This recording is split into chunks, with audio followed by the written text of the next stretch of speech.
Hello and welcome to the Learn English Lab. Today's podcast, English Listening Practice Podcast. The topic name is 35 plus C1 level vocabulary on working life. Yeah. Have you ever been in, a crucial professional moment? Maybe presenting an idea, crafting an important email, or even just chatting about your career goals. And you find yourself grasping for that exact word. Right. You know the idea, but the perfect nuanced term just isn't there. Yeah. It leaves your message feeling, well, maybe less impactful, less refined. Oh, absolutely. It's a very common experience. Well, if you felt that kind of professional hesitation, then this deep dive is definitely designed for you. It really is. And, it speaks volumes about the power of language in the professional world.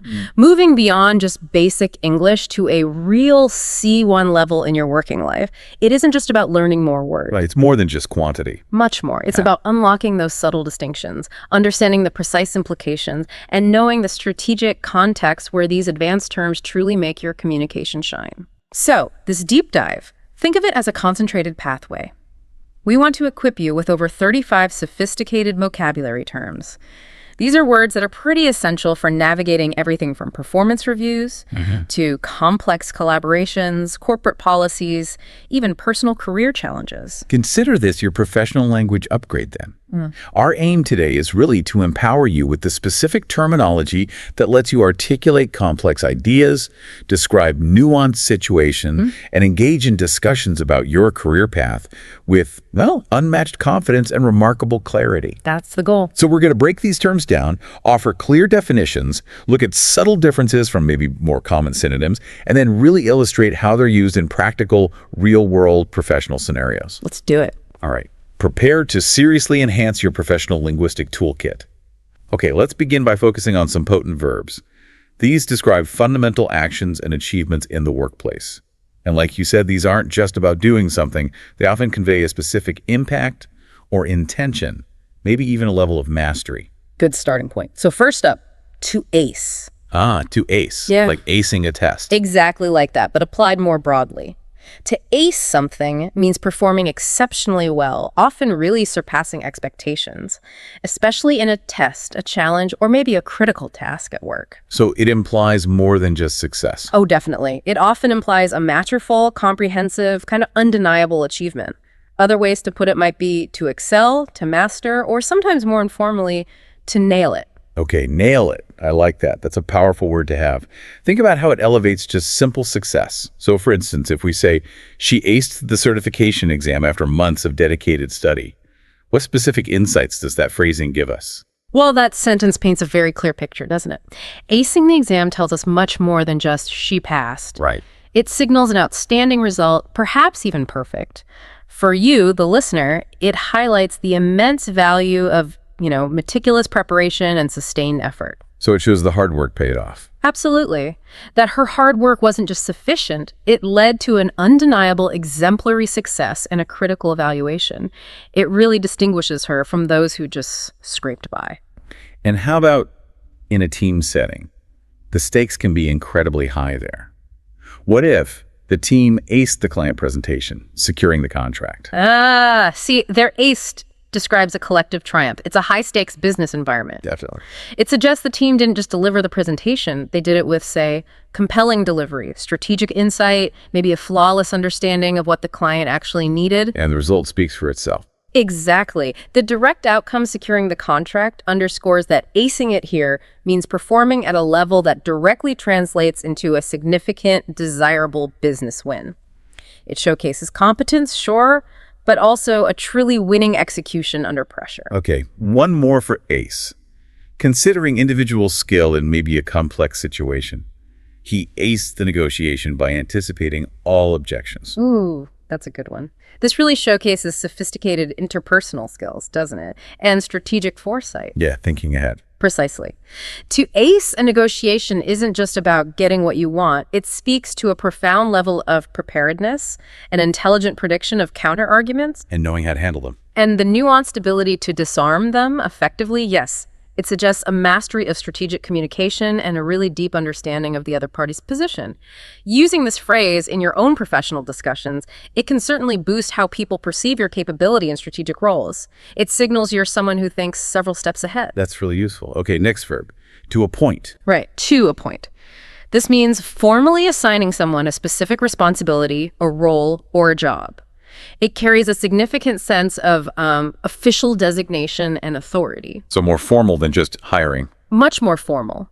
Synonyms that capture a similar feeling include to nominate, to designate, or to assign. But appoint often implies a higher level or a more specific, weighty role. Okay, so it implies a more structured, deliberate selection. Let's consider this. The board decided to appoint a new CEO to lead the turnaround.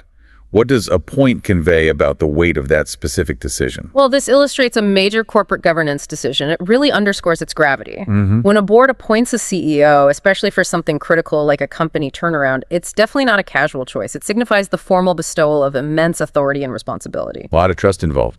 A huge amount of trust. It represents a deeply deliberate and strategic leadership decision made right at the top echelons of the company. It reflects that profound trust placed in that individual to steer the organization through a really challenging phase. Okay, shifting focus slightly. What about internal movements? She was appointed as project manager due to her expertise. Right. In this context, the appointment is clearly merit-based. Based on what she knows. Exactly. It emphasizes a promotion or a selection driven by demonstrated skills and specialized knowledge within a team. This isn't just a random assignment, it's a formal recognition of specific capabilities that make that person the ideal fit for a leadership role on that project. It shows how expertise is formally acknowledged and leveraged. And broadening its use even further. The committee appointed volunteers for the event coordination. Yeah, this shows the word's application beyond strict corporate hierarchies. Even in a volunteer or community setting, appoint still conveys that formal assignment of duties. So it still has structure. It still speaks to a structured approach to delegation, ensuring specific roles are deliberately filled for effective event management. It demonstrates how this word is used across diverse organizational types to signify a purposeful, official designation. Still carries that weight. Got it. Okay, next. To collaborate. Collaborate. This signifies working together with others, often in a structured way, towards a common goal or to collectively create something new. It's not just about, getting along. No, it sounds more active than that. It is. It's about active, shared effort. Alternatives might include to cooperate, to team up, or to partner, but collaborate often implies a deeper level of integration. Collaboration is such a cornerstone of modern work, isn't it? But what distinguishes, say, mere cooperation from genuine collaboration? Let's examine this example. Departments collaborated on the annual report for accuracy. Okay, that's a great example. It showcases inter-team synergy in a really vital reporting context. The word collaborated here implies a deeper engagement than just, say, sharing information. Right, more than just passing documents back and forth. Definitely. The emphasis on accuracy means different departments actively pooled their specific data and insights. They probably refined each other's contributions, worked interdependently. To create one unified thing. Exactly. To produce a single, comprehensive, and reliable document.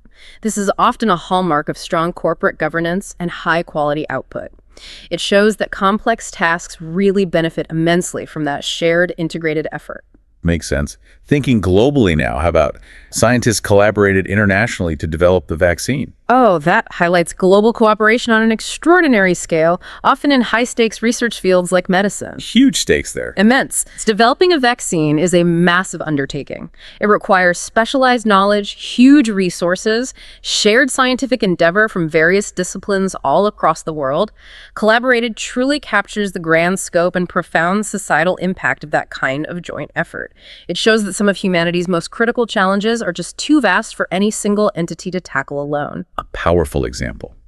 And in the evolving landscape of remote work, freelancers collaborated via online tools for the campaign. Yeah, this illustrates modern, distributed teamwork, which is especially common now in creative industries. It shows how technology effectively facilitates collaboration, even when people are, geographically dispersed. So they're not in the same room, but they're still collaborating. Precisely. Collaborated here means seamlessly integrating different skill sets, maybe design, content, strategy, using digital platforms to achieve a unified campaign objective. It's a prime example of how professional teamwork adapts and thrives even beyond physical proximity. Okay, moving on to commence. Right, commence. This means to start or begin, but it consistently carries a more formal, official, or significant tone than just saying start. It sounds a bit more grand. It does. Synonyms include to begin, to initiate, or to launch, but commence has that formal weight. It certainly implies a significant kickoff. So if we hear something like, the training program will commence next Monday, what does that choice of word communicate to the participants, or maybe the wider organization? It communicates a structured, official beginning. This is a formal announcement, typical in corporate communications or professional development. Sets a certain tone. It reinforces the importance and the planned nature of the activity. For a C1 professional, using commence signals that this isn't just some informal get-together, it's the official launch of a new initiative designed to enhance skills or knowledge. It sets a professional and serious tone for what's coming. Okay. Moving into negotiations. Negotiations commenced after the initial proposals were exchanged. Here, commenced applies to those crucial business discussions. It indicates a progression from preliminary, often informal stages, to the formal bargaining process. So things are getting serious now. Exactly. The commencement of negotiations signals a serious intent to move forward, to engage in detailed discussions, and work towards a potentially binding agreement. It marks a critical, often high-stakes phase in business deal-making, differentiating it clearly from earlier, less committed interactions. And in major corporate maneuvers like mergers, the merger process commenced with due diligence. This refers to major corporate actions and specifically emphasizes that formal, exhaustive investigative phase known as due diligence. Which is critical before a merger. Absolutely critical, often a prerequisite. The use of commenced here highlights the official and often legally mandated beginning of an incredibly complex, high-stakes corporate undertaking. It underlines the formal kickoff of an intricate process demanding meticulous examination and preparation. It really signifies a point of no return in many ways. Got it. Okay, next up, to follow up. Follow up. This means taking additional action, investigating further, or maybe revisiting a previous interaction based on prior information, suggestions, or commitments. It inherently implies continuity, thoroughness, and often accountability. This sounds like a cornerstone of professionalism, doesn't it? It signals reliability. Let's start with client relations. I'll follow up on the client's feedback tomorrow. What does that simple statement convey about the speaker's approach? It conveys a really proactive approach and a strong commitment to customer service. They're not just letting us sit there. Not at all. The speaker isn't just acknowledging the feedback, they're actively pledging to address it, ensuring concerns are heard, acknowledged, and acted upon. For the client, this builds trust and strengthens the relationship significantly. It shows their input is valued and will lead to resolution or at least further engagement. Speaks volumes about commitment to service excellence. Makes sense. In a different context, say human resources, the HR team followed up on the job applications. Right. In recruitment, following up is all about diligent process management. Keeping things moving. Keeping things moving, exactly. It ensures applications progress through the hiring pipeline efficiently, that candidates are kept informed, which is crucial, and that no potential talent gets overlooked. It highlights responsible and efficient management of a critical process, from that initial submission right through to a potential outcome. It shows the organization's professionalism in talent acquisition. And what about after a crucial discussion or meeting? She followed up the meeting with detailed notes. Oh, this emphasizes crucial post-event actions for efficiency and accountability. It's so important. Yeah, prevents things getting lost. Absolutely. Providing detailed notes as a follow-up ensures decisions are documented, agreed-upon action items are crystal clear, and everyone involved remains on the same page regarding next steps. It's how a productive discussion gets transformed into a tangible, actionable plan. Vital for effective project execution and preventing miscommunication down the line. Definitely. Okay, let's talk about to multitask. Multitask. This describes the act of performing, or at least attempting to perform, more than one task simultaneously. It often implies a dynamic shifting of attention between different demands. Right, trying to juggle things. Exactly. Common alternatives include to juggle tasks, to handle multiple duties concurrently, or to switch efficiently between activities. Multitasking is a skill often lauded but also frequently debated. In modern work, let's consider a frontline role. Receptionists often multitask by answering calls and greeting visitors. What does this particular flavor of multitasking reveal about the demands of such roles, and maybe even the inherent cost of that constant switching? That's an excellent point about the cost, because while it can seem impressive, this kind of rapid context switching, which multitasking describes, demands significant cognitive load. It's tiring. It can be very tiring. It illustrates the dynamic nature of those frontline roles, requiring swift shifts between concurrent demands, which is a critical skill for managing a busy environment. But for a C1 professional, understanding this helps you not just describe the action, but maybe analyze its efficiency. Right. Is it really efficient? Exactly. Analyze its potential impact on well-being, the level of adaptability it requires under pressure. It's about weighing the apparent productivity against potential burnout or even error rates. That's a deeper level of understanding. Interesting. Thinking about personal time management. He multitasked during the commute by reviewing emails. Yeah, this speaks to an individual's drive for personal time management and optimizing efficiency in their daily routines. Trying to use every minute. Pretty much. Now, the actual effectiveness of multitasking complex tasks, especially in a potentially noisy commute environment, is debatable. Research often suggests it's not as effective as focused work. But this example shows an individual leveraging otherwise idle time to address professional responsibilities. It's an attempt to blend personal time with work tasks to maximize perceived productivity, often characteristic of highly driven individuals trying to make every moment count professionally. Okay. And in a technical field like software development, programmers multitask between coding and debugging. This applies to highly technical jobs, highlighting the integrated efficiency required in complex problem solving. Programmers frequently switch between writing new code and then identifying and fixing errors in existing or new code. It's part of the process. It's an inherent part of the iterative process, yes. It demands both intense focus and flexibility. It demonstrates how simultaneous engagement with different phases of development work is not just common, but often necessary to make progress efficiently in software creation. Got it. All right, let's shift gears to postpone. Postpone. This means to delay or reschedule an activity, event, or deadline for a later time than originally planned. It's fundamentally about shifting timelines due to various factors. Synonyms include to delay, to reschedule, or to defer. Life throws curveballs, as they say, and sometimes plans just have to change. Let's consider. The conference was postponed due to bad weather.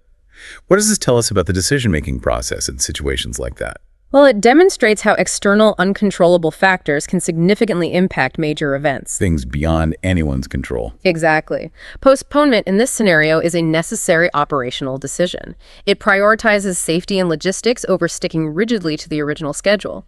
For event managers, it really highlights the critical importance of contingency planning. Having a plan B. Having a plan B and the need to be reactive and flexible when unforeseen circumstances arise, always putting practicality and well-being first. Makes sense. What about a more strategic delay? Maybe. They postponed the deadline to allow more preparation time. Right. This example illustrates flexible and, importantly, strategic project management. Extending a deadline isn't always a failure. Sometimes it's the smart move. It can be a deliberate decision to ensure higher quality, maybe to manage resources better, or to accommodate unexpected challenges that have cropped up. It reflects a proactive adjustment made for a better overall outcome, prioritizing thoroughness and excellence over just rigidly adhering to an initial timeline. It shows that sometimes flexibility isn't a weakness, it's a strength. Good point. And sometimes, unfortunately, it involves personal sacrifice. She postponed her vacation for a key project. Yeah, this highlights the personal sacrifices sometimes made in the context of professional dedication, often at the expense of work-life balance. Pushing personal plans back. It shows a profound commitment to professional responsibilities, indicating an individual's willingness to put personal plans on hold for what they perceive as critical business objectives.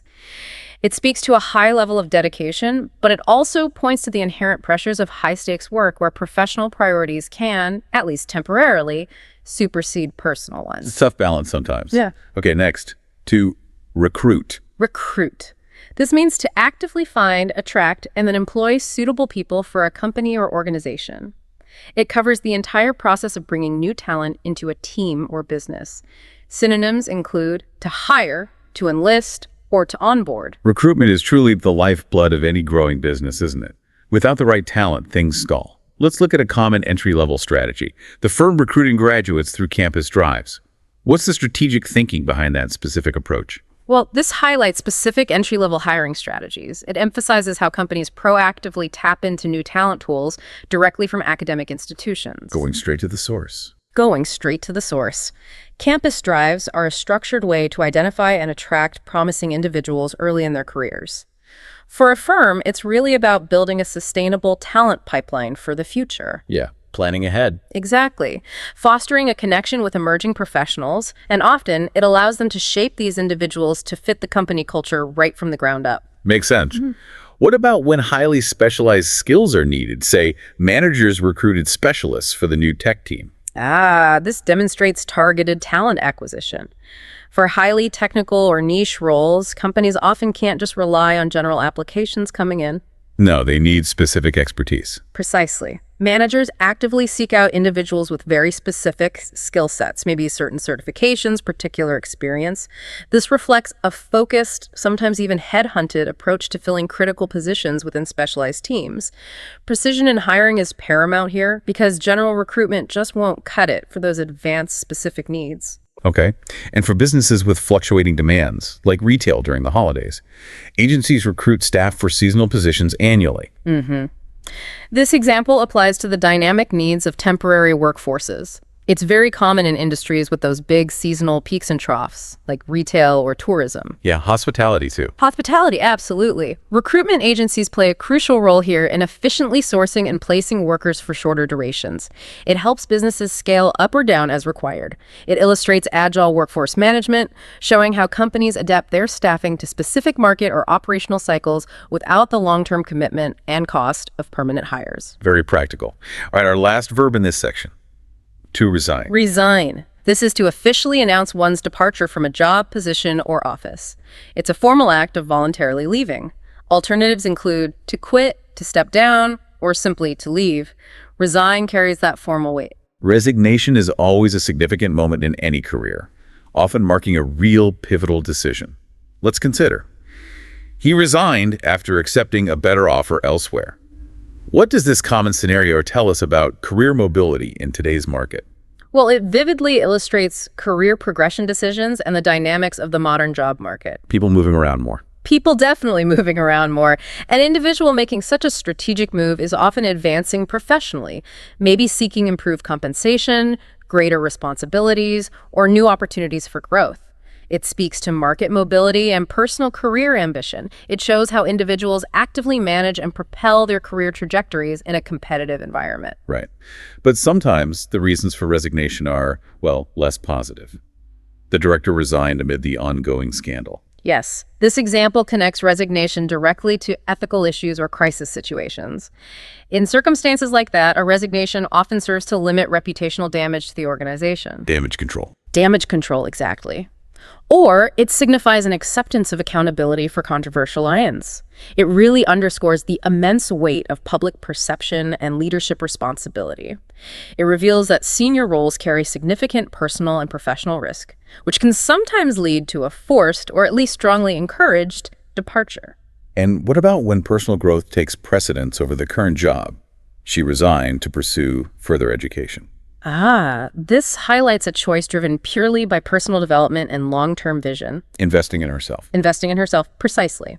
It illustrates a deliberate decision to prioritize skill enhancement and growth over immediate employment. It often signals a strategic career pivot or a significant investment in future opportunities. It's a purposeful decision, recognizing that sometimes taking a step back for further learning can lead to a much more significant leap forward in the long run. Okay, so we've explored some powerful verbs that define action and accomplishment. Now, let's turn our attention to adjectives and concepts. These help us describe the nature of work itself, from its rhythm and intensity to its inherent qualities. These words allow for a more nuanced discussion about our professional environments. Good idea. These add color and depth. Let's start with hectic. Hectic. I think most of us can relate to that one. Probably. Hectic describes a situation that is extremely busy, often chaotic, and just filled with a high volume of activity, frequently under pressure. Synonyms could be frenetic, bustling or maybe tumultuous? So many of us have definitely experienced a hectic period. For example, the office was hectic during the product launch. What does this word communicate about the environment and maybe the demands placed on the team during that time? Well, it vividly describes a high-pressure work environment very characteristic of project peaks. All hands on deck. All hands on deck, absolutely. Product launches are typically periods of intense, coordinated activity. Lots of moving parts, tight deadlines, high stakes. Hectic perfectly captures that bustling, sometimes chaotic atmosphere. It often demands extraordinary effort and intense focus from everyone involved. It speaks to a period where priorities shift rapidly and agility is just paramount. And what about a personal schedule? Her schedule became hectic with back-to-back meetings. Yeah, this highlights the time management challenges faced by individuals in demanding roles. A hectic schedule, relentlessly filled with consecutive engagements. No breathing room. Exactly. It often leaves little to no room for other tasks, or even just preparation between meetings, let alone much-needed mental breaks. It underscores the relentless pace of some professional lives, where the sheer volume of commitments can make it incredibly difficult to maintain focus and energy throughout the day. Finally, a familiar seasonal rush. Retail during the holidays is always hectic. Oh, absolutely. This applies to those predictable seasonal industry demands, particularly in customer-facing sectors. The holiday period in retail is just synonymous with high customer traffic, increased sales volume, and an exceptionally fast-paced work environment. Hectic is a really accurate and widely understood descriptor of that operational intensity. It requires robust staffing, efficient processes, and probably a high degree of patience from everyone involved. Definitely patience. Okay, next concept, intensive. Intensive. In a business context, intensive means concentrating heavily on a particular aspect or requiring a significant amount of a specific resource or effort. It implies deep focus and considerable input. Alternatives might be concentrated, rigorous, or demanding. This word strongly implies that deep focus or significant investment. Take the example. The intensive training program boosted skills quickly. What does intensive tell us about the structure and likely impact of such a program? Intensive here describes a structured, highly focused professional development approach. Not just a casual workshop. No, not at all. It implies a program designed to deliver rapid skill acquisition through a rigorous, high-density curriculum. It often compresses a lot of learning into a shorter time frame. It's about maximizing learning in a concentrated period, demanding high engagement and considerable effort from participants, but with the promise of accelerated development. High intensity, high reward, potentially. Okay. We also hear it used to describe entire industries. Labor-intensive industries rely heavily on manual work. This phrase immediately contrasts with, say, automated sectors. Labor-intensive industries are those where human effort, particularly manual work, constitutes a significant portion of the production cost. Lots of people involved. Lots of people, yes. It indicates a strong dependence on human workers rather than advanced machinery. It serves as a key descriptor in economic analysis to distinguish industry types, and it often impacts things like a country's employment structure or wage levels. And on the financial side, capital-intensive projects require heavy upfront investment. Right. This relates to business economics, specifically projects demanding substantial financial investment in assets, equipment, infrastructure. Think building a factory versus developing an app. Big difference in upfront cost. Huge difference. Such capital-intensive projects typically have high barriers to entry, significant upfront costs, and very long-term financial implications. It signals a major commitment of funds, often making them high-risk but potentially high-reward ventures that require extremely careful strategic planning and financial backing. Got it. Now, for something maybe less desirable. Monotonous. Monotonous. This describes something boring and lacking in variety, often simply because it's the same thing over and over again. It can lead to a feeling of tedium or a lack of engagement. Synonyms include repetitive, dull, or unvarying. Indeed, the opposite of stimulating. Monotonous assembly line work is a common stereotype, but what true professional insight does this word offer beyond just describing boredom? Does it perhaps signal a need for a process improvement or maybe a challenge in employee engagement? That's a great way to look at it. For a C1 professional, monotonous isn't just a synonym for boring. It describes a specific quality of work. A characteristic. A characteristic, yes, that if left unaddressed, can lead to significant dips in morale, productivity, even quality control. It highlights the routine nature of certain jobs where highly specialized and repetitive tasks can genuinely lead to a sense of disengagement. So it's not just about feeling bored, it affects outcomes. It absolutely affects outcomes. So rather than just identifying a task as monotonous, the real insight is in asking, okay, how can we break this monotony? Not just for engagement's sake, but for better results, maybe through automation, maybe job rotation, maybe job enrichment. That's where the term gains real strategic weight in a business context. And the direct impact of this feeling on a team is clear. The monotonous tasks eventually led to low morale. Yeah, this directly ties task design to employee satisfaction and well-being. When work consistently lacks variety and intellectual challenge, it can significantly and negatively affect staff motivation and overall workplace happiness. It demonstrates a crucial link between the inherent nature of tasks and things like employee retention and engagement. A disengaged workforce is almost always an underperforming one. But it can be overcome, can it? She broke the monotonous routine by introducing new ideas and processes. Absolutely. This showcases the power of individual initiative and innovation in workplaces. Someone stepping up. Someone stepping up, exactly. It emphasizes the importance of introducing fresh approaches or creative solutions to combat the inherent repetitiveness of some roles.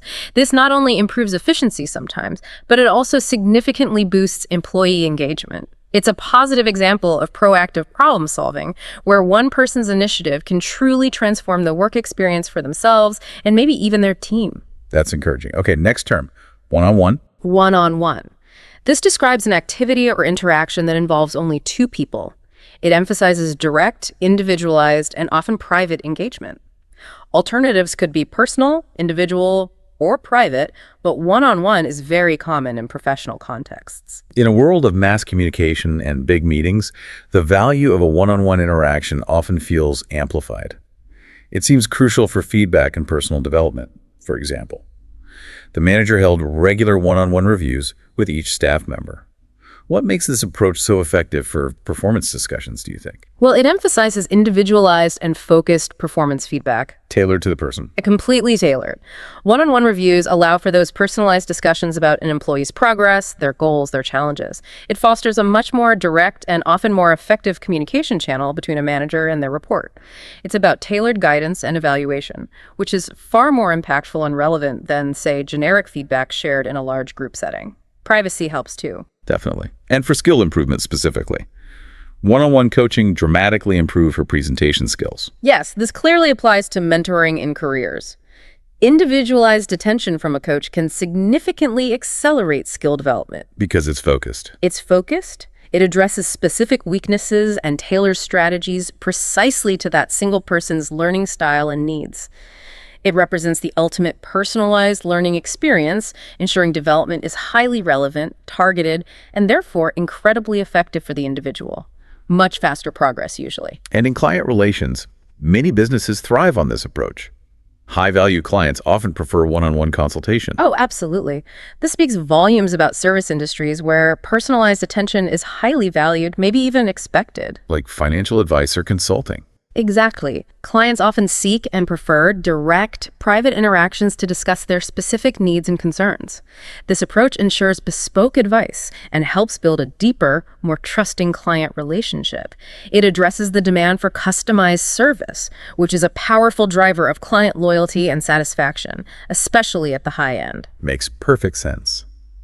Now for the opposite of monotonous. Stimulating. Stimulating. Yes, this means causing excitement, interest, or activity, often through intellectual or emotional engagement. It invigorates and motivates. Synonyms could be invigorating, engaging, or motivating. This is truly the kind of work environment everyone hopes for, right? Where ideas flourish. The stimulating debate sparked several new product ideas. How does stimulating distinguish this debate from just a typical, maybe run-of-the-mill discussion? Well, stimulating describes dynamic team discussions where a vigorous, engaging exchange of ideas goes way beyond mere conversation. It genuinely leads to innovation and fresh perspectives. There's an energy to it. There's an energy, yes. A stimulating debate intellectually engages participants, encourages creative problem solving, and actively expands the collective understanding. It's about the power of intellectual challenge to drive progress and foster genuine creativity within a team. Not just talking, but building something new together. And for job satisfaction, it seems stimulating work is absolutely key. A stimulating job helps keep employees motivated and engaged. This ties directly to job satisfaction and robust employee engagement. It's a huge factor. A stimulating role offers continuous challenges, variety, ample opportunities for growth. Things to keep you interested. Exactly. It provides intrinsic rewards, that feeling of accomplishment and learning that contributes significantly to motivation and retention. It's a key factor in workplace happiness. Employees are far more likely to remain committed, productive, and satisfied when their work genuinely excites and challenges them intellectually. Definitely. Finally, in professional development settings, the leadership workshops provided stimulating challenges and simulations. Yes, this focuses on high-impact professional growth opportunities. Workshops designed with stimulating challenges actively engage participants. They're not just sitting and listening. No, they're doing. Encouraging hands-on problem-solving, critical thinking, practical skill application in a focused learning environment. It's about active learning and pushing boundaries. This ensures that professional development is both effective and genuinely enjoyable, which leads to deeper learning and better retention of the skills. Great. Okay, now for tedious. Tedious. This means boring and repetitive, often to the point of causing frustration, weariness, or mental fatigue due to that lack of variety or inherent interest. Alternatives could be laborious, tiresome, or it overlaps with monotonous. Right. While it's similar to monotonous, tedious often implies a stronger sense of drudgery, doesn't it? Perhaps even a feeling of wasted effort or time. Think about it. Data entry is often described as tedious work. What does this highlight about such tasks in a professional context? Well, it highlights the administrative drudgery inherent in many roles, yes. But tedious specifically captures that element of frustration. The you factor. The you factor, exactly. Data entry, by its nature, can be highly repetitive and demands meticulous attention to detail, but without offering much intellectual stimulation. This makes it a classic example of work that can really drain energy and test one's patience. It often leads to mental fatigue despite not being physically demanding. It's that combination of repetitive and requiring focus that makes it tedious. And the practical impact of such tasks on projects can be real. The tedious approval process significantly delayed the project launch. Yeah, this clearly shows the direct impact on efficiency and project timelines. Overly complicated or excessively repetitive processes can become significant bottlenecks. Slowing everything down, Causing frustration among the team. It underscores the critical need for streamlined workflows because inefficient or tedious procedures can severely hinder progress, costing valuable time and resources and hurting morale too. So technology can be a real savior here, can't it? Automation helps reduce the amount of tedious tasks employees have to perform. Absolutely. This emphasizes technological solutions designed to improve both efficiency and employee morale. Freeing people up for better things. Precisely. Automating highly repetitive or uninspiring tasks frees up human workers for more stimulating, value-added activities that require creativity, critical thinking, or complex problem-solving. It showcases a really positive application of technology in the workplace, leveraging it to improve the quality of work and elevate the human role. That's a great point. Okay, last one in this section. Underemployed. Underemployed. An underemployed person is an individual who isn't getting enough paid work hours, or more broadly and perhaps more relevant for C1 level, someone who is unable to use their full potential, skills, or educational qualifications in their current role. They're working, but not at their capacity. So it's not just about hours, it's about skill utilization. Exactly. Synonyms might include underutilized, overqualified, or maybe working below potential. This is a significant issue for both individuals and the broader economy, often leading to a lot of frustration. For instance, many highly qualified graduates feel underemployed in their initial entry-level jobs. What does this situation tell us about the current professional landscape for new entrants? Well, it relates directly to career mismatches and a really common experience for recent graduates in many fields. Expectation versus reality. It points to a disconnect, yes, between academic qualifications and the actual opportunities available at the entry level. This leads to feelings of frustration and underutilization of talent. It highlights a critical challenge of transitioning into the workforce, particularly when expectations from education don't immediately align with the roles available. It often forces highly qualified individuals into less demanding positions, at least initially. And the broader impact of this feeling on the job market itself. Underemployed workers are often actively seeking better opportunities. This observation is pretty central to understanding job market dynamics. Individuals who feel their skills aren't being fully used are naturally highly motivated to seek more challenging, fulfilling, or better-fitting roles elsewhere. They keep looking. They keep looking. This contributes significantly to talent mobility of people moving between jobs, and it intensifies competition in the job market. It acts as a key driver for individual career change as people strive for roles where they feel they can make a greater impact and feel more professionally fulfilled. Ultimately, this becomes a societal issue, right? Government policies often aim to address the challenges faced by underemployed populations. Yes, it does become an economic issue. This highlights governmental or organizational efforts to try and maximize workforce potential. Policies designed to upskill people, reskill them, or create more suitable job opportunities are aimed at reducing underemployment and improving overall economic productivity. It speaks to a concerted societal effort to optimize human capital, recognizing that an underutilized workforce represents a significant loss of potential for everyone. Okay, every professional environment is defined not just by actions and qualities, but also by its unique cast of characters, specific locations, and the underlying organizational structures. Let's delve into some key nouns that describe these essential elements.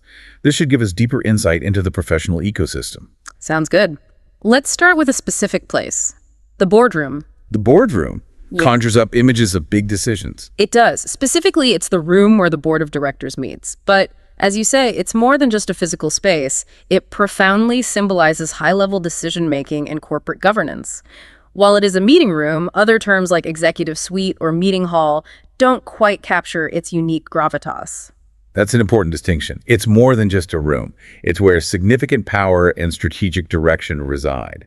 So when we say something like, the big decisions are really made in the boardroom, what does that statement inherently communicate about corporate authority? It immediately symbolizes that high-level strategy and corporate governance. Where the buck stops, maybe. In many ways, yes. The phrase conveys that the most critical, overarching decisions, the ones that impact the entire organization's trajectory and future, are deliberated and finalized by the company's ultimate leadership in that specific setting. It evokes a strong image of authority, strategic direction, and often accountability. It emphasizes the immense gravity of the discussions held within those walls. Okay. And for key annual events, the boardroom hosted the annual performance review. Right. This applies to highly significant corporate gatherings, particularly those involving accountability and a comprehensive performance assessment for the entire year. Using boardroom implies a formal, serious, and often intense atmosphere. Not a casual chat. Definitely not. It's where critical analysis, strategic adjustments, and future planning take place. It's a setting for rigorous reflection and forward planning where the past year's outcomes are meticulously scrutinized to chart the company's future course. And sometimes it's where the greatest challenges unfold internally. Tensions rose significantly during the boardroom debate over the merger. Yes, this highlights the potential for internal conflicts and the incredibly high stakes involved in executive-level discussions. Debates in the boardroom often involve significant disagreements over strategic direction, resource allocation, even ethical considerations. Strong personalities clashing. Potentially, yes. It underscores the immense pressures and the potential for discord among senior leaders. It reveals it as a place where strong opinions and clashing visions can and often do collide. It reflects the challenging nature of top-tier decision-making. Okay, moving from a place to a process. Internship. Internship. This is a structured period when a student or a recent graduate works, often for a defined duration, primarily to gain practical work-related experience or maybe to fulfill specific qualification requirements for their course. While it can overlap with apprenticeship or placement, internship usually implies a learning-focused temporary role. Internships are such a common and often crucial gateway into many professions. When we hear the internship ultimately led to a full-time job offer, what does that signify for both the intern and the company? Well, it exemplifies a highly successful career entry path. A really well-executed internship can effectively serve as an extended, practical interview. A try-before-you-buy situation. Exactly, for both sides. It allows both the intern and the company to thoroughly assess compatibility, skills, cultural fit. And ultimately, it often leads to permanent employment, representing an ideal outcome. It provides a seamless and proven transition from a learning role to a professional position. For many students, though, it's primarily about building credentials first. Summer internships are great for building resumes and professional networks. Oh, absolutely. This emphasizes crucial skill building and professional profile enhancement. Internships provide invaluable practical experience, offer vital networking opportunities. Meeting people in the field. Meeting people, yes. And it gives participants a chance to apply academic knowledge in a real-world setting. This makes a resume significantly more competitive for future job searches. It represents a critical investment in future employability, demonstrating initiative and real-world exposure to potential employers. There's also an important discussion around fairness with internships. More and more companies are now offering paid internships. Yes, thankfully. This relates to evolving fair practices within various industries. Offering paid internships doesn't just compensate individuals for their work and contributions. Which is important in itself. Very important. Yeah. But critically, it also broadens access to these opportunities for students from diverse economic backgrounds. This promotes greater equity in talent acquisition. It reflects an evolving standard of valuing intern contributions and recognizing their work as a legitimate and essential part of the team, not just free labor. Good point. Okay, next noun, vacancy. Vacancy. Quite simply, this is a position or job that is currently available for someone to fill. It signifies an opening within an organization. Synonyms include opening, position, or sometimes slot. A vacancy marks the beginning of a new opportunity for both the individual looking and the organization needing someone, as in, the vacancy was advertised online.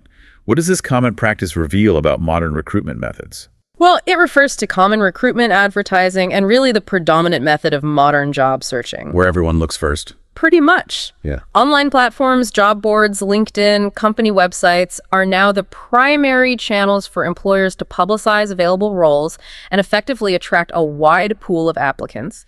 It's essentially the digital storefront for open positions, making job opportunities widely accessible and allowing companies to reach a global talent pool much more efficiently than, say, just putting an ad in the local newspaper. Right.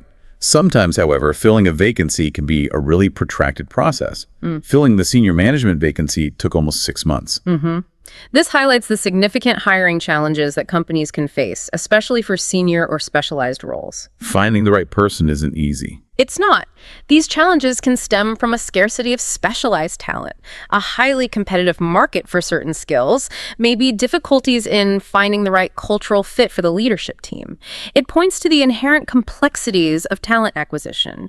It demonstrates that finding the absolutely right person, especially for critical or niche roles, can indeed be a lengthy and demanding process. And for internal growth, a vacancy presents a different kind of opportunity. Prioritizing internal vacancies helps promote staff from within. Yes, this strategy focuses squarely on career advancement within an organization. Prioritizing internal candidates for vacant roles offers several advantages. Right, keeping good people. Exactly.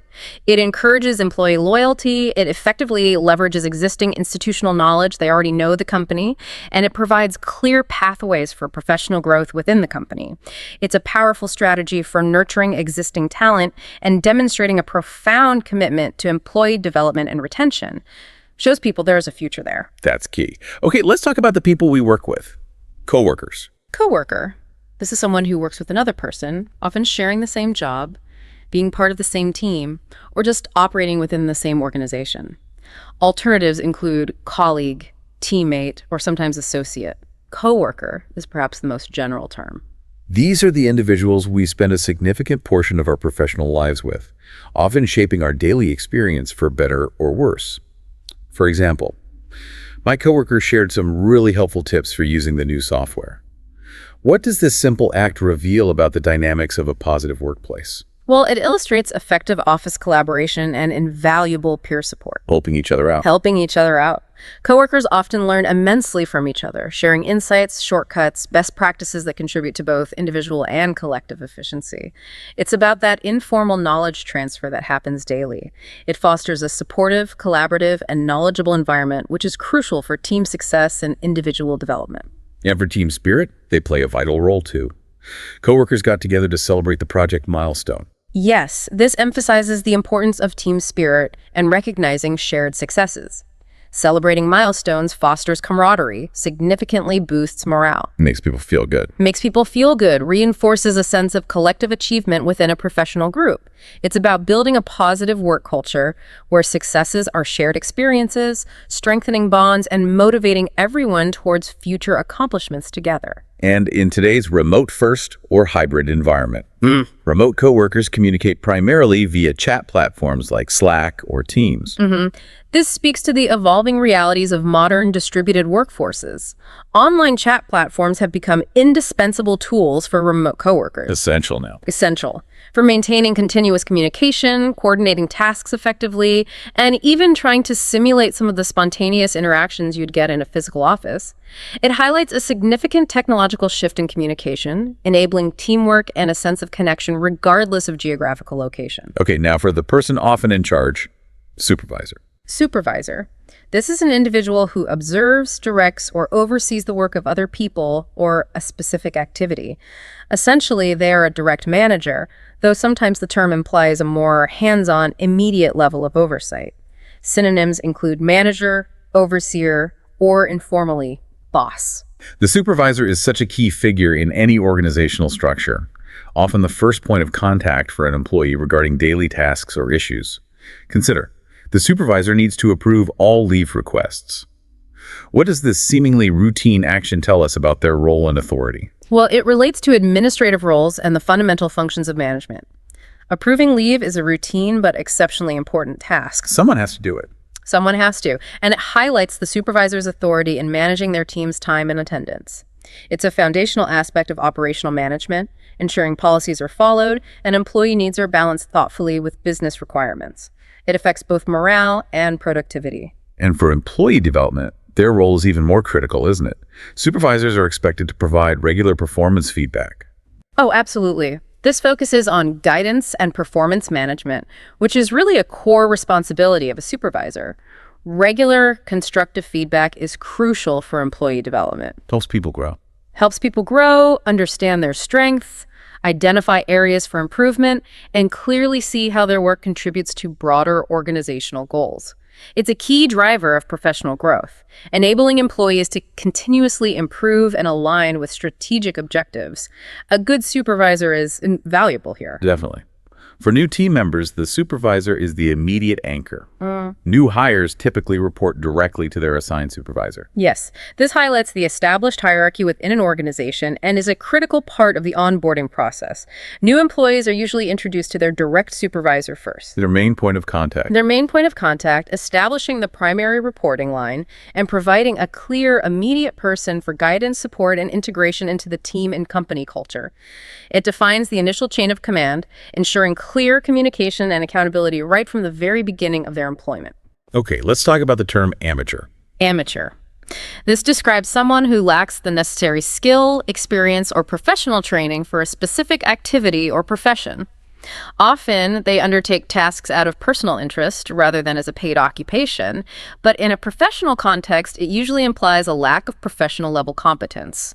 Alternatives could be novice, beginner, or sometimes dilettante, which can have a negative connotation.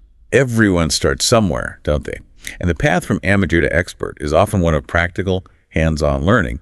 For instance, as an amateur photographer, he learned most of his skills on the job. What insight does this phrase offer about professional development paths? Well, it immediately draws a contrast with established professionals, maybe those with formal training. It highlights the value of practical, on-the-job learning. Learning by doing. Learning by doing, exactly. It acknowledges that an initial lack of formal experience or training can indeed be overcome through hands-on practice, maybe mentorship, practical application within the work environment itself. It speaks to the journey of acquiring real-world skills, emphasizing that experience is often the most profound and effective teacher in many fields. However, that inexperience can sometimes have real consequences in a professional setting. A few amateur errors in the coding delayed the software update. This clearly shows how inexperience can directly impact project timelines and overall efficiency. Mistakes made by those new to a task, or perhaps lacking the requisite professional skill yet. They need fixing. They need fixing, which takes time. It often necessitates rework, corrections, or additional oversight. It directly highlights the learning curve and the potential costs associated with a lack of proficiency. It's a stark reminder that learning takes time and carries inherent risks, but these are often necessary steps towards achieving mastery. But the potential for transformation is always there, right? Effective training programs and mentorship can turn amateurs into skilled experts over time. Absolutely. This emphasizes development and skill transformation. It highlights the profound power of structured learning programs when coupled with effective mentorship and practice. In bridging that gap. In bridging the gap, yes, between a beginner's raw capabilities and the mastery of an experienced professional. It's a powerful statement about the value of investing in continuous learning and development, transforming inherent potential into proven high-level ability. Shows that amateur doesn't have to be a permanent state. Great point. Last noun in this section, interviewee. Interviewee. This is the person who is asked and answers the questions during an interview, typically, of course, a job candidate seeking employment, but could also be someone being interviewed for research or media. Synonyms include candidate, respondent, or applicant. The spotlight is unequivocally on the interviewee in those crucial job interview moments. For example, the interviewee clearly impressed the hiring panel with their insightful answers and relevant experience. What does impress tell us about the quality of their performance? Well, it ties directly to successful hiring processes and underscores the immense importance of effective communication and preparation. Making a good impression. Exactly. An interviewee who impresses demonstrates not only strong knowledge and relevant skills, but also clarity of thought, confidence in their delivery, and a compelling ability to articulate their experiences and, crucially, their fit for the specific role and company culture. It's about making a powerful, positive impression, where preparation and self-presentation are absolutely key differentiators. And behind every impressive interviewee is often meticulous preparation. Successful interviewees almost always prepare thoroughly beforehand. Oh, absolutely. This highlights the essential, often unseen preparation involved in successful job seeking. Thorough preparation. Doing the homework. Doing the homework. Researching the company's mission, its values, understanding the role deeply, thinking about potential questions, and crafting thoughtful answers. It's a strategic approach that significantly increases a candidate's chances of success. It underscores the considerable effort required to stand out in a competitive job market. Winging it rarely works. True. Even when an interview doesn't result in an offer, there's still an opportunity for growth. Requesting and receiving constructive feedback helps interviewees improve for next time. Yes, this focuses on growth and continuous professional development. Receiving constructive feedback, even after an unsuccessful interview, if you can get it, provides incredibly valuable insights. Learning from the experience. Learning from the experience. It can help candidates refine their approach, maybe enhance specific skills they were weak on, and improve their performance in future opportunities. It's a vital chance to learn, effectively turning setbacks into stepping stones for future success. It shows resilience, too. Okay, beyond the daily actions, the roles, the descriptions, the professional world is significantly shaped by a broader framework. Things of policies, benefits, societal structures. Let's now explore terms that address these bigger picture elements, which govern how we work and interact. These are really important for navigating the workplace. Absolutely. Understanding this framework is key. Let's start with sick leave. Sick leave seems straightforward, but important. It is important. Sick leave is a specific period of time formally granted to an employee who is ill or injured. It allows them to temporarily abstain from work for recovery without loss of employment, and in many cases, without loss of income. Synonyms might include medical leave, health absence, or illness break. Sick leave is such a fundamental benefit for employee well-being, isn't it? Designed to protect both the individual and the wider workplace. For instance, she took 3 days of sick leave for recovery from a severe flu. What does having this policy achieve for an organization beyond just ticking a box? Well, it directly relates to vital health policies and overall employee welfare, providing sick leave. This stops people coming in sick. That's a huge part of it. It allows individuals to prioritize their health and recover without the fear of losing their job or income. This supports a healthier and, crucially, a more productive workforce in the long run by preventing the spread of illness and ensuring employees return genuinely refreshed and able to work effectively. It's a critical aspect of employee support, recognizing the human need for recuperation and maintaining public health standards within the workplace. And the financial aspect is really key for many workers. Paid sick leave significantly supports workers' financial stability and reduces public health risks. Yes, this emphasizes the profound benefits to employees, particularly the financial security it offers. Paid sick leave ensures that workers aren't forced into that impossible choice between their health and their livelihood. A choice no one should have to make. Exactly. And that choice has broader positive impacts on public health because sick people stay home and even economic stability. It's a significant benefit for peace of mind, contributing to overall societal well-being by reducing financial stress during illness. However, like any benefit, there have to be boundaries and rules. Repeated abuse of sick leave procedures can lead to formal warnings and disciplinary action. Right. This highlights HR enforcement and the importance of policy adherence to maintain fairness for everyone.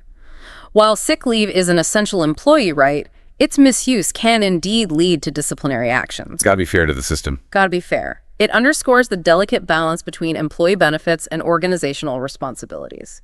It ensures fairness for all employees and prevents exploitation of the system, thereby maintaining the integrity of the benefit itself. Makes sense. Okay, another type of leave. Maternity leave. Maternity leave. This is a specific period when a woman can take a sanctioned break from work, typically encompassing time both before and after the birth of her child. It's a crucial support mechanism for new parents. Alternatives or related terms include parental leave, which is often broader, and can include fathers or adoptive parents, childbirth absence, or family break. Policies are evolving here. Maternity leave is absolutely vital support for new parents and families, allowing that precious early bonding time. For example, generous maternity leave policies allow crucial bonding time for new mothers and their infants. What are the long-term benefits of this, perhaps beyond just the immediate family? Well, this focuses on family benefits and that critical early period of child development. Providing adequate time off for new mothers supports essential parent-child bonding. Which research shows is so important. Hugely important. It has profound long-term positive effects on family well-being, child development outcomes, even societal health down the line. It's really an investment in the family unit and, by extension, in future generations. It recognizes the invaluable societal role of early childcare and parental support. And thankfully, we are seeing evolving policies in this area in many places. Progressive company policies often extend maternity leave beyond the legal minimum requirements. Yes, this ties directly to both changing labor laws and evolving societal expectations regarding parental support.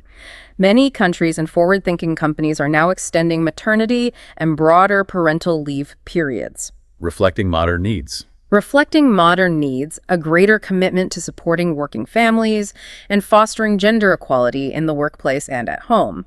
It's a progressive step in labor policy, adapting to modern family structures and the needs of a diverse workforce.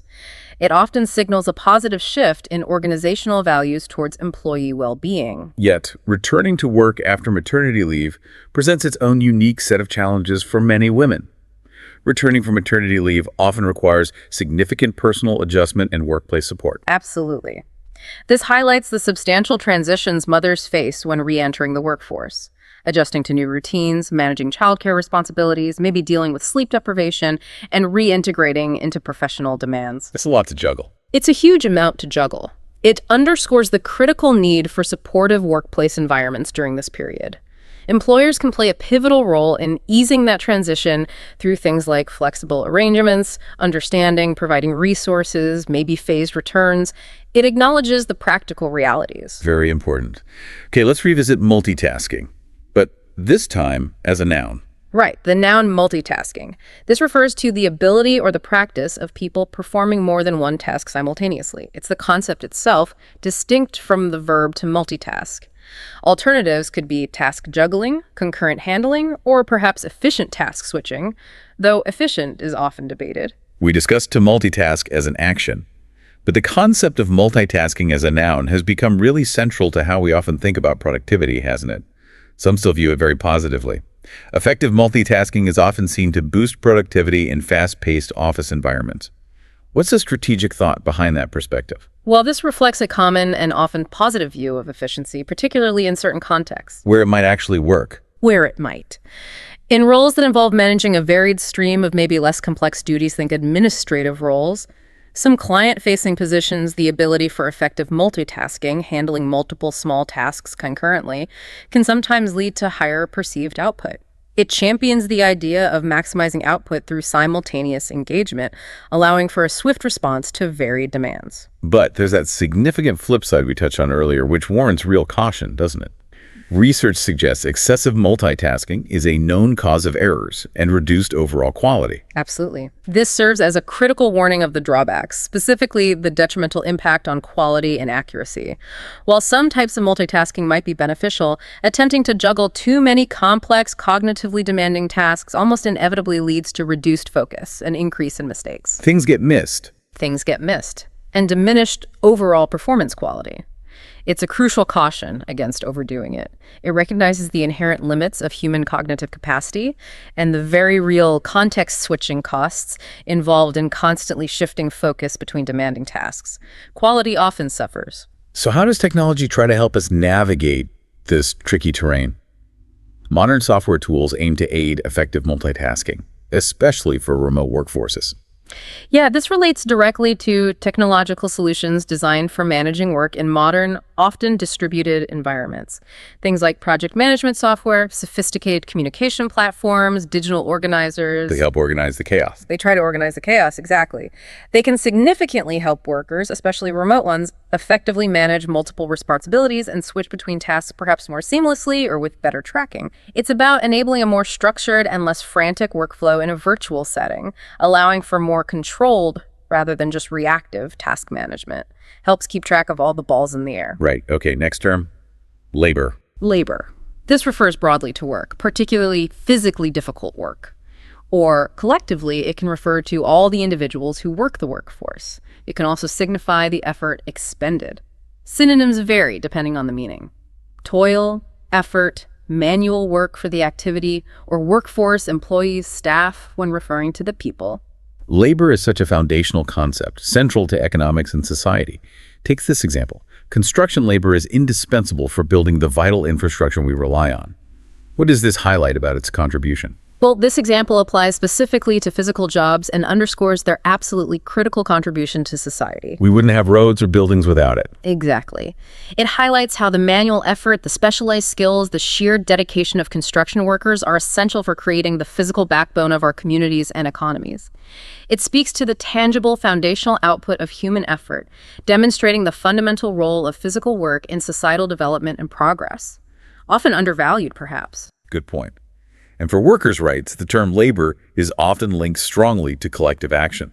Labor unions tirelessly negotiate for workers' rights and fair working conditions. Yes, this ties directly to worker advocacy and the power of collective bargaining.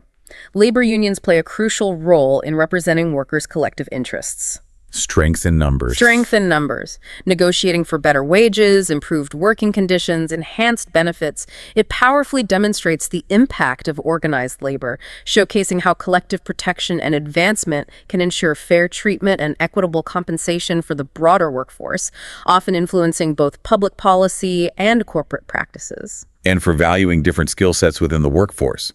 Highly skilled labor typically demands comparatively higher wages in the market. This focuses on the economic value of expertise and market forces. Workers possessing specialized skills, extensive training, or unique knowledge are typically in higher demand. Because they're harder to find. Because they're harder to find, and their contribution might be seen as higher value. Consequently, they can usually command greater compensation. It reflects the fundamental economic principle of supply and demand for valuable human capital.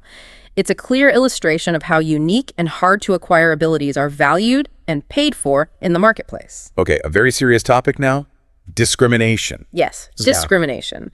This is the practice of treating a person or a specific group of people less favorably or unfairly than others, typically based on characteristics such as race, gender, age, religion, disability, sexual orientation, or other protected attributes.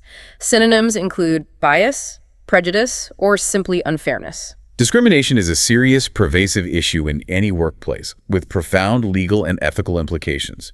As in, workplace discrimination on the basis of gender, race, or age is illegal and fundamentally unethical. What does this statement affirm about the core principles of modern fair workplaces? Well, it directly relates to crucial legal frameworks designed to ensure equal opportunity and fair treatment in employment. Laws are in place. Laws are in place. Anti-discrimination laws aim to protect individuals from unfair practices based on those protected characteristics, upholding justice and fairness for all employees. It's a core principle of equitable workplaces, affirming a commitment to creating environments where individuals are judged solely on their merit and contributions, not on who they are or where they come from. And how do organizations actively work to prevent and address it? Comprehensive training programs are often implemented to effectively combat discrimination and raise awareness of unconscious bias. Right. This emphasizes prevention through awareness and education. Anti-discrimination training programs aim to educate employees and managers about various forms of bias, including those subtle unconscious biases we all might hold. Making people aware of their own biases. Making people aware and actively promoting inclusive behaviors. The goal is to ensure a respectful and equitable work environment for everyone. It represents a proactive step towards fostering fairness and creating a culture where everyone feels genuinely valued, respected, and safe. And for those who unfortunately experience discrimination, clear pathways for redress are absolutely vital.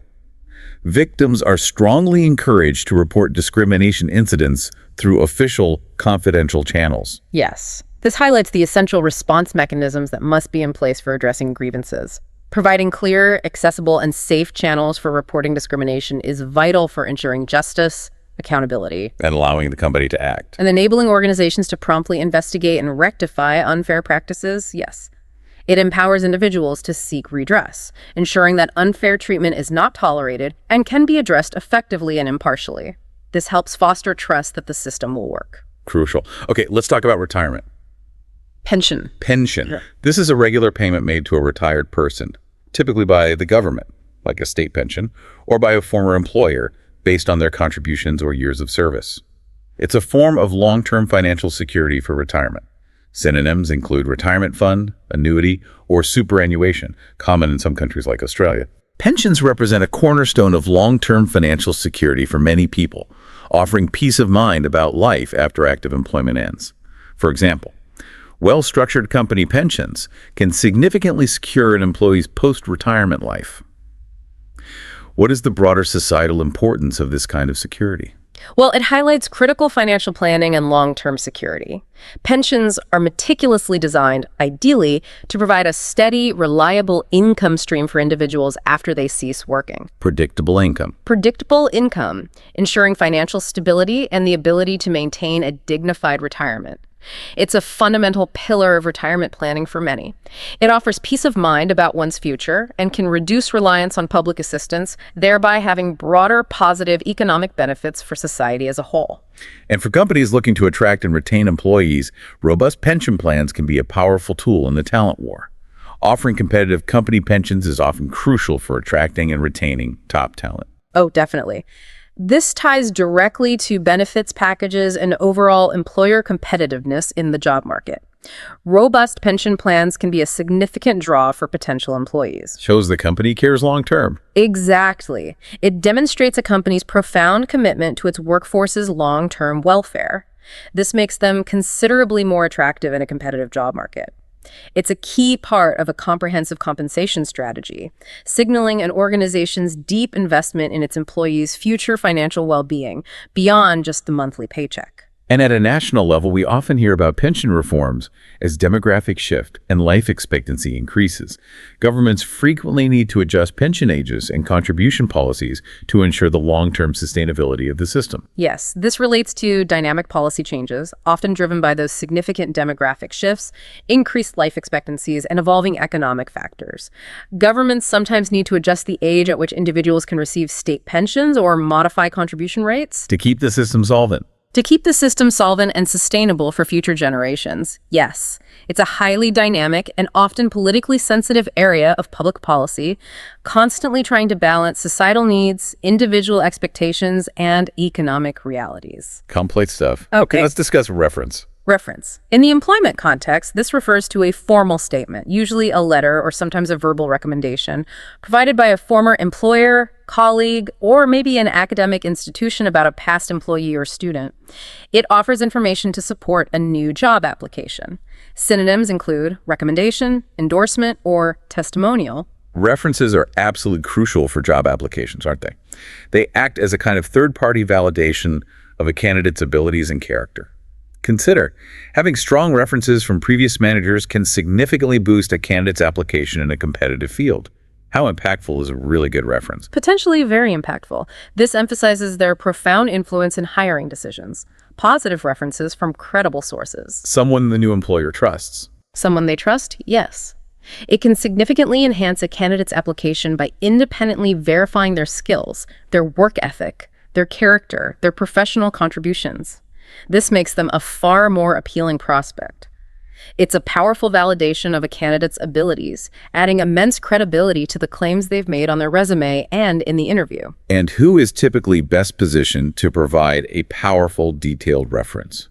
Former direct supervisors are often best suited to provide insightful and detailed references. Generally, yes. This highlights professional courtesy and often a form of past mentorship. Supervisors are typically the ones best positioned to offer detailed, first-hand insights into an individual's day-to-day performance, their work habits, their strengths, weaknesses, and overall suitability for a similar role. They saw the person in action. They saw them in action. By providing a reference, they demonstrate their role in supporting their former team members' career progression. It's often seen as a gesture of professional support and an investment in their former employees' future success, assuming the relationship was positive, of course. Of course. And from the employer's perspective, why are references so diligently checked in many cases? Checking references thoroughly helps employers verify candidate claims and mitigate potential hiring risks. Right. This ties to due diligence, which is a critical part of a responsible hiring process. Employers use reference checks to corroborate the information provided by candidates in their applications, on their resumes, during interviews. Making sure the story adds up. Making sure the story adds up, ensuring honesty and accuracy regarding their stated experience and previous work history. It's a standard practice for risk mitigation in hiring. It helps companies make more thoroughly informed decisions and avoid potential mismatches or, in rare cases, outright misrepresentations. Very important step. Okay, let's talk about schedule. Schedule. This is a meticulously planned timetable or agenda outlining the sequence of events, activities, or tasks to be completed within a specific time frame. Synonyms include timetable, agenda, or itinerary. Our schedules are essentially the blueprints for our work days and our projects, guiding what needs to happen when. For example, the team's project schedule includes daily stand-up meetings and weekly progress reviews. How does having a well-defined schedule like this contribute to team efficiency? Well, it highlights how schedules meticulously organize workdays and projects. Establishing a clear schedule for recurring events like meetings. Everyone knows when they are. Everyone knows when they are, what's expected. It ensures efficiency, sets precise expectations, and provides much-needed structure to the daily workflow of individuals and teams. It's fundamentally about structuring time effectively, minimizing confusion, and maximizing productivity by ensuring everyone knows their roles and the timing of key activities and deadlines. With modern work trends, flexible schedules have become a highly valued benefit for many employees. Offering flexible schedules can significantly improve employee work-life balance and overall job satisfaction. Oh, hugely. This relates directly to employee well-being and those evolving modern work trends, offering flexibility maybe in work hours or location. Letting people adapt to their lives. Letting people adapt, yes. It allows employees to better manage personal commitments, which demonstrably leads to improved work-life balance and often significantly higher job satisfaction and loyalty. It's become a key factor in employee retention and overall happiness. It recognizes the importance of individual needs and autonomy in balancing personal and professional life effectively. But things rarely go perfectly to plan, do they? Especially with complex projects. Unexpected technical delays frequently disrupt project schedules, necessitating rapid adjustments in communication. No, they rarely do. This highlights common management challenges and the inevitable impact of unforeseen events on timelines. Project delays, unexpected issues, maybe scope creep, even initial poor planning. To throw everything off. Can throw the entire schedule off track, yes. This necessitates immediate adjustments, clear communication, and potentially affects project outcomes or deadlines. It's a common challenge in project management, requiring adaptability, strong problem-solving skills, and effective contingency planning to navigate successfully. Schedules often need to be living documents. Good point. Okay, let's look at the bigger picture of people.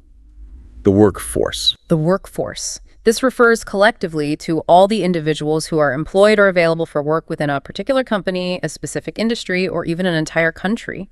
Synonyms include employees, staff, or the labor force. The workforce really represents the collective power, the skills, the intelligence of an organization or an entire economy. Consider this idea. Diverse workforces are increasingly recognized for fostering greater innovation and creativity. What's the strategic advantage behind that? Well, this emphasizes inclusion and the profound benefits of having varied perspectives around the table. A workforce composed of individuals from diverse backgrounds, different experiences, viewpoints, skill sets. Different ways of thinking. Different ways of thinking, exactly. It often leads to more creative problem solving, richer discussions, and ultimately, more innovative outcomes. It's seen as a key driver of competitive advantage, actively tapping into a broader range of ideas and approaches that more monolithic or homogeneous teams might simply miss. Diversity drives innovation. And for long-term competitiveness, constant investment in the workforce is critical, isn't it? Continuous training and development initiatives help upskill and reskill the existing workforce. Absolutely crucial. This ties directly to development and adaptability, which are vital in a rapidly changing world. Investing in continuous training and learning helps employees acquire new skills and adapt to their existing ones. Keeping them relevant. Keeping them relevant, ensuring the workforce remains competent and adaptable to evolving industry demands, technological changes, new market conditions. It's about continuous improvement and future-proofing, actively preparing both the employees and the organization for the challenges and opportunities ahead. And on a macroeconomic level, we sometimes hear about labor shortages impacting industries. Critical skill shortages in tech are adversely affecting the national workforce and slowing economic growth. Yeah. This relates to significant market trends and their broader economic impact. A lack of skilled individuals in a particular sector or industry Creates bottlenecks. leads to operational challenges for businesses, increases costs due to fierce competition for that scarce talent, and ultimately can put limitations on economic growth. It underscores the critical importance of having robust talent pipelines, effective education systems, and insightful labor market analysis. It's the significant economic concern affecting industry competitiveness and national productivity. Definitely. Okay, related to individual capacity, workload. Workload. Quite simply, this is the amount of work, the volume of tasks, or the extent of responsibilities that a person, a team, or even a whole organization has to accomplish within a given period. Synonyms could be caseload, duties, or responsibilities, but workload specifically emphasizes the amount. We all manage, or at least try to manage, our workloads daily. But when it becomes excessive and sustained, the impact can be really severe. Consistently heavy workloads are a primary cause of employee burnout, stress, and reduced productivity. Yes. This serves as a crucial warning about health risks and employee stress. Sustained periods of excessive work. It just grinds people down. It grinds people down. It can lead to physical and mental exhaustion, reduced productivity, ironically, increased errors, and ultimately burnout. This highlights the critical need for proactive workload management from both individuals and, importantly, management. It's a serious concern for employee well-being, demanding urgent attention to ensure a sustainable and healthy working environment. Collaboration, though, can be a powerful antidote to overwhelming individual workloads, can't it? Effectively sharing workloads within a team can ease pressure and enhance overall team cohesion. Absolutely. This clearly demonstrates the benefits of teamwork and effective resource management. Distributing tasks equitably among team members. Spreading the load. It can significantly alleviate individual pressure, improve collaboration as people help each other out, and ensure that deadlines are met without overtaxing any single person. It's fundamentally about collective responsibility and mutual support, creating a more sustainable, equitable, and often more efficient working environment for everyone on the team. And for management, proactive assessment seems key here. Good managers assess team members' workloads regularly to prevent overload and ensure balance. Yes, this focuses on critical oversight and the proactive prevention of overload.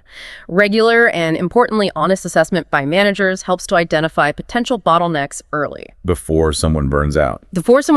Yes. It allows them to reallocate resources where needed and ensure that team members maintain manageable and sustainable workloads over the long term. It's a key management responsibility for both productivity and morale.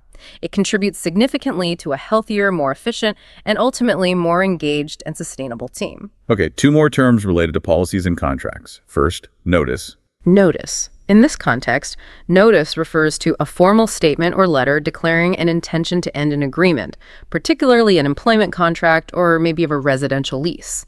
It specifies the period of time before the agreement formally concludes. Synonyms could include resignation letter, if from the employee, termination notice, if from the employer, or maybe a general alert. Giving or receiving notice is that formal communication of an ending, often signaling a significant transition for both sides. For example, standard professional practice is for an employee to give 2 weeks' notice before leaving for a new opportunity. What does this common practice signify in terms of professional etiquette? Well, it represents standard professional practice and a fundamental courtesy in most fields. The decent thing to do. Yeah, the decent thing to do, yes. Giving a formal notice period allows essential time for a smooth transition. It facilitates knowledge transfer to colleagues or a successor, and it provides the employer with a reasonable opportunity to begin the process of finding a replacement. It's a professional courtesy that often doubles as a contractual obligation, ensuring minimal disruption to ongoing operations. However, the actual length of notice required can vary considerably, can't it? Notice periods frequently vary depending on the employment contract, local laws, and the employee's seniority level. That's right. This ties directly to specific legal terms and individual employment contracts. The precise length of notice required can differ significantly. Could be a month, could be 3 months. Could be longer for very senior roles, yes. It depends on the agreement, seniority, and local labor laws. It underscores the critical importance for both the employee and the employer to clearly understand their contractual obligations from the outset. It's a legally defined aspect of employment, providing clarity and structure for departures. And the practical impact of insufficient notice, or no notice, can be substantial for the team left behind. A sudden notice of departure, or leaving without notice, can severely disrupt team projects and overall business continuity. Oh, absolutely. This highlights the potential negative impacts on organizational continuity and succession planning. An unexpected departure without adequate notice Leaves a gap. leaves a significant gap. It can leave teams understaffed, significantly delay ongoing projects, and create immediate operational challenges for the organization. It speaks to the practical ripple effects of a departure, underscoring the critical importance of proper transition planning and adherence to notice periods to minimize adverse consequences for everyone. Okay, final term related to compensation. Increment. Increment. This is an increase in someone's salary that occurs at regular, predefined intervals, often annually. It typically reflects factors like performance, increased experience, or cost of living adjustments. Synonyms include raise, salary bump, or pay hike. Increment often implies a regular, expected increase as part of a structure. An annual increment is often a highly anticipated and welcome addition to compensation, signaling recognition, and perhaps progress. Annual increments are often used to reward consistent employee performance and loyalty. What is the underlying motivation here for the employer beyond just keeping people happy? Well, it motivates employees by formally recognizing their contributions and their continued service over time. Acknowledging their value. Acknowledging their value, yes. Regular salary increments are a common and effective way for companies to acknowledge individual performance, adjust compensation over time to keep pace with the market, and provide a tangible incentive for sustained effort and loyalty. It serves as a concrete form of recognition that links reward directly to consistent achievement and value delivery. And for groups of workers, collective action can sometimes influence these increments. Labor unions often negotiate with management to secure higher annual increments for their members. Yes, this relates directly to unions and the power of collective bargaining again. Organized labor plays a crucial role in advocating for and negotiating better pay raises and benefits for their members. Using their collective leverage. Using their collective leverage, exactly. This demonstrates the significant power of collective action in securing more favorable employment terms and conditions, showcasing how group advocacy can lead to improved individual compensation and overall worker welfare, potentially setting benchmarks across an industry. Finally, broader macroeconomic factors also play a role in how increments are set. Prevailing inflation rates are often considered by companies when adjusting salary increment rates each year. This ties to economics and the crucial concept of purchasing power. Companies often, or at least should, consider prevailing inflation rates when determining salary increments. To make sure the raise isn't wiped out by rising prices. Precisely. To ensure that employees' real wages, what their money can actually buy, do not diminish over time. This approach aims to maintain their economic stability and purchasing power, which is critical for long-term employee satisfaction and talent retention. It's about maintaining the actual value of compensation in a dynamic economy. Makes sense. One last concept, a bit different. Professional courtesy. Professional courtesy. This refers to those free services, small favors, or perhaps informal assistance that people of the same profession or industry provide for each other. It reflects mutual respect, collegiality, and a shared sense of community within that field. Synonyms could be colleague favor, industry kindness, or reciprocal aid. Professional courtesy can be thought of as those unspoken rules of generosity and mutual support within a field, fostering a stronger community. For instance, experienced doctors often extend professional courtesy by offering free, informal consultations or advice for their peers. What does this practice cultivate within the medical profession, for example? Well, it showcases established medical norms and ethical practices within the healthcare profession. It's a long-standing tradition. Helping each other navigate complex cases, maybe. Exactly. Providing informal advice or services to fellow practitioners fosters a collegial environment and mutual support. It's a clear example of reciprocal professional respect, strengthening the bonds within the medical community and ensuring a network of trusted expertise that everyone can potentially draw upon. And in legal circles, we might see a similar principle at play. Lawyers sometimes offer professional courtesy in providing brief, informal advice to colleagues on procedural matters. Yes, this applies effectively to legal fields, too. Attorneys might offer brief, informal advice or guidance to peers on complex issues or tricky procedural questions. Sharing knowledge informally. Sharing knowledge informally. It reflects a shared understanding of the professional challenges they all face and a genuine willingness to assist within their community. It's about informal peer support and knowledge sharing, facilitating collective problem solving, and maintaining a respectful, collaborative professional network. Ultimately, these seemingly small acts of kindness can have a broader long-term benefit for individuals and the profession, right? Practicing professional courtesy consistently helps build valuable networks, trust, and strong community ties. Absolutely. This emphasizes the profound impact on relationships and community building. Acts of professional courtesy consistently offered and received. They build goodwill. They build significant goodwill. They strengthen bonds between colleagues and within an entire industry. This naturally facilitates networking, collaboration, and mutual support that can be invaluable for individual career development and progression. It's really a fundamental foundation for strong professional ties, creating a web of interconnected expertise, trust, and shared advancement. It makes the whole profession stronger. Hashtag tag outro. Wow. Okay. So what does all of this signify for your professional trajectory? We've just embarked on a really illuminating deep dive, haven't we?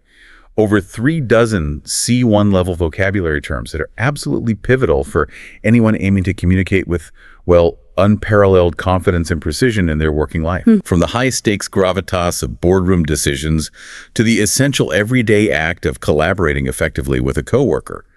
We've truly unpacked words that will not only expand your lexicon, but also significantly sharpen your understanding of the intricate nuances of modern professional environments. That's the hope. You now possess the linguistic tools to describe those hectic project launches, grasp the intensity of intensive training programs, and navigate everything from understanding sick leave policies to the complexities of pension planning. That's right. And mastering these terms, it really extends far beyond just memorizing definitions, doesn't it? It's about cultivating a deeper, more sophisticated appreciation for the intricate dynamics of the modern workplace. Seeing the layers. Seeing the layers. This enhanced vocabulary empowers you to articulate not just what is unfolding, but maybe why it matters. It helps provide richer context and reveal deeper implications. You are now genuinely better equipped to engage critically, perhaps challenge assumptions respectfully, and consider diverse viewpoints, all through the remarkable power of precise and sophisticated language. Here's where it gets truly empowering, I think. Think about this. The language we consciously choose in our working lives doesn't just passively describe our reality. It actively shapes it. That's a powerful thought. The words you strategically select can profoundly influence perceptions. They can forge stronger trust, help you deftly negotiate deals, and even foster groundbreaking innovation within your team or company. With this significantly expanded vocabulary, you're not merely a better communicator, you are potentially a more influential, more impactful professional. So the question for you is, what newfound linguistic agility do you now hold, knowing you can select your words with such incredible precision? How will you harness this power to shape your own professional journey and truly impact the world around you? Food for thought. Definitely. And if you found this deep dive valuable, please remember to like, share, and subscribe to our Learn English Lab YouTube channel for more insights into English listening practice and professional development. Thanks for joining us. Thank you.